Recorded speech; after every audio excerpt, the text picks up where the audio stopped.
Hello from Jeff's Juicing Corner. Today we're going to make orange and carrot juice with a little bit of ginger.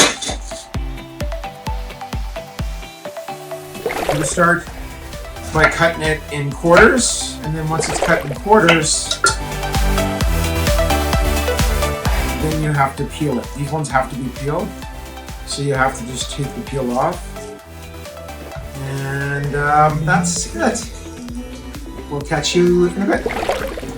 And now we've got to juice them. So we're using Omega cold press juicer 8006, 8006 I think it is. And I'm going to start to juice. We have to juice all these oranges. What I do is I fill this up halfway, and then once it's at half, then I add the rest in carrots. See you in a bit. Now we're juicing the carrots.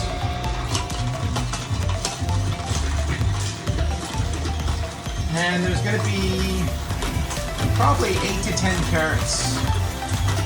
This will make about 2 liters of juice. And that's about it.